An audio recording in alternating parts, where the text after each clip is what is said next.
in and out of the Beltway. From large cities to small towns to the rural heartland. From sea to shining sea. This is Wehman, Brunson, and Vernuccio. Inside the News.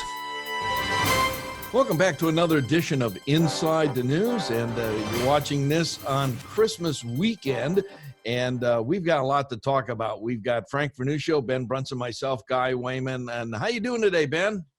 I'm doing great, Guy. It's a pleasure to be with you and Frank once again. Absolutely, and Frank is in the top left corner if you're watching us on YouTube or the AUN TV network. And what state are you in today, Frank? The nearly destroyed state of New York. The nearly destroyed state of New York. Well, we're going to start, and we're a little bit out of switch here. We're going to start with Ben Brunson, and we're going to talk about the passing of this new COVID stimulus package of $900 billion. Ben, go. Well, first, I have faith in Governor Cuomo and Mayor de Blasio to finish what they started and completely destroy what's left of New York State and New York City. But unfortunately, that's the reality. We have seen that with the apparent, and I think we can assume the inauguration of Joe Biden coming on January 20th, because I don't see any path to turn that around at this point, that given that the Supreme Court is unwilling to do anything about it, we see the deep state in full ascendancy. And even before Joe Biden takes office, you see the first effect, the first of many effects. One is a 6,000-page stimulus bill, nearly $1 trillion in spending. I think it's going to take the government, the deficit this year, into the $4 to $5 trillion range for the year. And it is passed and expected to be voted upon with giving Congress roughly 5 to 6 hours to review a 6,000-page bill.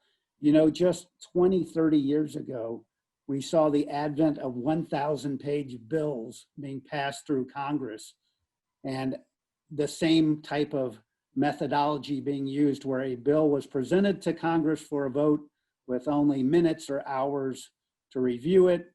And of course, what's important about that is this is where the source of deep state power lies. When you can have thousands of pages in a bill, you can cram anything in there that you want to cram. It gives you vast power to reward your donors and your friends and your allies and punish your enemies. And of course, this is all a part of what the deep state is about. The rewarding of friends, the punishing of enemies. And who knows what's in 6,000 pages of bill. No one has any idea it'll be passed without the slightest clue of what's in 80% of that bill. There'll be a handful of things that make the highlight reel, such as hundreds of billions of dollars in new stimulus checks. And that's the feel-good portion of the bill that everyone will rally around and say, oh, this is great. And then there'll be the thousands of pages of giveaways and takeaways and everything that's stuffed in there. And all of that means one thing: more and more power to Congress and the people who run Washington, D.C. They have essentially unfettered power at this point to jam what they want to in these bills. And it means everyone and their brother on this planet has to come crawling to Congress to get what they want, to avoid being destroyed by Congress. It is the exact opposite of what our founders intended our country to be. They went to great lengths to limit the power of central government. And unfortunately, after 230 odd years, 250 years now, we have circumvented all of those checks and balances, and we now essentially have an unfettered central government with unfettered power, and it's just getting worse and worse. So this is very bad for the Republic in our future. You know, Frank, the minute Ben said 6,000 pages, my mind went to 12 reams of paper, 12 reams of paper. and you start stacking that up, we're talking 12 reams of paper, 6,000 pages. And you talk about, and when Ben mentioned the deep state, they are creating agencies and jobs and things of that are deep state that will never get out of this thing, Frank. Yeah, I imagine that this bill is about 6 times the length of the Bible. It gives you an idea of how vast it is. Just by past experience, I used to do or assist in doing budgets for a county government in New York State. And the bill for the state was certainly less than the federal government, but it was a couple of thousand pages nevertheless. What I used to do, the only thing I could do, since I was presented with the final form of the state budget, which I had to advise elected officials on to vote yay or nay on, all I could do was go to the 5 or 6 pages, or sometimes 500 or 600 pages that affected my county in particular. That's all I had time to do. Were our items in there or were they not in there? I would advise the elected officials, yeah, we got what we wanted, or no, we didn't get what we wanted. Didn't have the remotest time to look at anything else in that, couple of 1,000-page bill. And that's what's happening on the federal level, only a lot larger. I want to go to a different topic on that same stimulus bill, though. Okay. We were told back in August that this was essential, that Americans couldn't survive without the second stimulus bill. It was absolutely crucial for survival. We were also told by Nancy Pelosi that she wouldn't allow this bill to go forward while Donald Trump was president of the United States until after the election. How has there not been an outcry on the part of the media, on the part of the nation as a whole, that Speaker of the House Pelosi, one of the worst politicians ever produced in the United States, stood in the way of what she said was crucial for the survival of the people of America, with no criticism from the media, with no outcry from even within her own party? I think it is a level of how unconscionable our nation's politics have become, when apparently it's okay for a liberal Democrat speaker to say, screw the people, because my party isn't getting its way. I will let all Americans starve. I will let all Americans go into poverty. I will not allow this relief to go through because politically I'm not getting my way. Is there any more sign of a decaying political system in this country than what Nancy Pelosi has just done? It's utter hypocrisy. And when you mention the media, Frank, I hate to say it because we're kind of part of the media here, but the fact is they're in the tank. They've been bought off, or something has gone on with the media because they're just turning a blind eye. They're basically giving their blessing to it. And even what you thought was Fox News, the conservative outlet, it's gone. I hate to tell you folks, but you might as well turn this stinking thing off because they're terrible. They're rotting right now in New York at the Avenue of Americas, where their headquarters are at, on the Fox News channel. The movie studios, they've been sold to Disney, which is ESPN, and that's corporate and corrupt. You want to know why they're corporate and corrupt? Because they own the NCAA football tournament. It's not the NCAA that has the championship of football. That's ESPN, which is owned by Disney. And I've got to shut up because I'm getting angry. Ben, go. I'm reminded of the scene, since it's Christmas time, everyone's favorite Christmas movie these days. It's certainly mine, is It's a Wonderful Life. And early in the movie, there's a pivotal scene where James Stewart, playing the young Mr. Bailey, defends his savings and loan, his dad's savings and loan, from the evil Mr. Potter, who is moving at the board level to dissolve the savings and loan. And he gives a speech where he says, we need this just to avoid the situation where everyone in this town crawls on their hands and knees to old man Potter for everything. Mm-hmm. And we've arrived at exactly that scenario. Everyone has to crawl on their hands and knees to the people in Washington, D.C., because they hold the power over everything. It is, as I said before, exactly opposite of what the founders intended, of what this country was designed to how it was designed to work, where the power vested in the people, and there were very limited powers reserved for federal government, primarily national defense, international treaties, and just maintaining a justice system that was hopefully impartial and would administer rule of law impartially. For a couple hundred years, we've done that pretty well, but in the last 30, 40 years, Washington, D.C. has become an absolute out-of-control beast.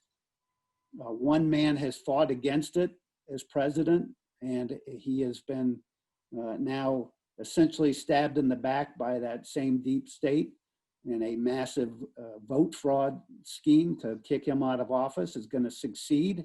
He will be out of office on January 20th. And it is really heart-wrenching to watch this happen, and to think that the voice of the people was upended in this election, and the one person who was fighting it back against this power grab by Washington is now going to be gone. And you know, you see it in Fox News. Look, Fox News is making the rational decision to conform and to go ahead and play ball with the power struggle, because that's where the money is. You see so many decisions. Joe Biden, you know who's lobbying Joe Biden to be ambassador to China? Bob Iger, who's the longtime CEO of Disney Corporation. Yep. What a travesty that would be. Bob Iger as ambassador to China. Disney is desperate to get inside China. It would be the greatest thing possible for the Chinese to have Bob Iger as the ambassador to China, because they know there's a guy who bends over backwards to acquiesce to everything the fascists who run China want. And because he's got his commercial interests on the line in trying to get Disney approved in China. That's the type of people we can look forward to in this Biden administration to confront our greatest foe that we face, a country that has one sworn mission at this point, and that's to watch the U.S. get upended as the global power and to rot and decay. And unfortunately, we're on that path right now. Frank, if we go back to the founding fathers, and you're rich in history with the Constitution and all, wasn't it that the Constitution was to protect us from the government, and there's nothing to protect us now? Yeah, as Ben has outlined very clearly, it was always that the government was supposed to be frightened of the people. Now the people are frightened of the government. Yeah. Part of the problem with all this is that it has gone relatively undiscussed. We've seen the power balance shift between the people and the states and the government to the utter dismantlement of the 9th and 10th Amendments to the Constitution. It was very clear. The Constitution of the United States is one of the briefest central governing documents in the world. But its message was obvious. The power resided with the people and the states. And in fact, the 9th and 10th Amendments to the Constitution specifically state that those powers not directly given to the federal government explicitly in the Constitution belong to the states or to the people. That's been totally ignored. We're now seeing that the First Amendment is almost out the window.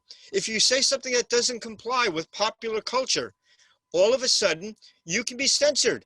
I'm sure all of us, one way or the other, in our writings or in our appearances, have found that we've been censored out from what we really want to say, or what we've said in a speech is not really reported accurately because a newspaper is afraid to actually report it correctly.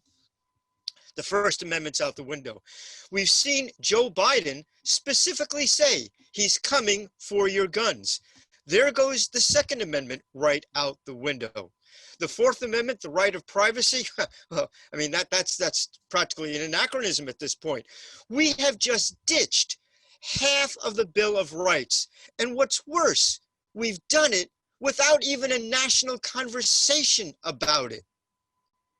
You know, if you look at the constitutions of many of the worst countries in the world, on paper, some of their constitutions look pretty decent.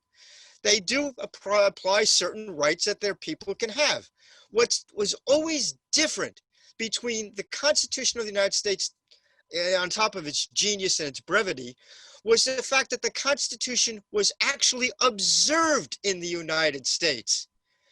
We are now ending that distinction. The Constitution now is considered an anachronism. The Bill of Rights, a trifle that we don't need to pay attention to. And again, all this without a national conversation.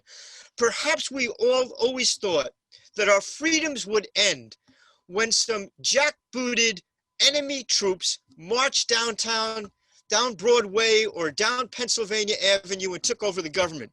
That's maybe what we were always expecting to be the threat to our freedom. It turns out that Abraham Lincoln was right all along. We haven't lost our freedom to some transatlantic or trans-Pacific giant. We've lost it to the left in our own country. Wow. And all three of us are railing, and it might seem like we're railing in different directions, but we're all railing on the same thing. This is Inside the News. We are loaded for bear. We'll be back. You're listening to Wehman, Brunson, and Vernuccio, Inside the News.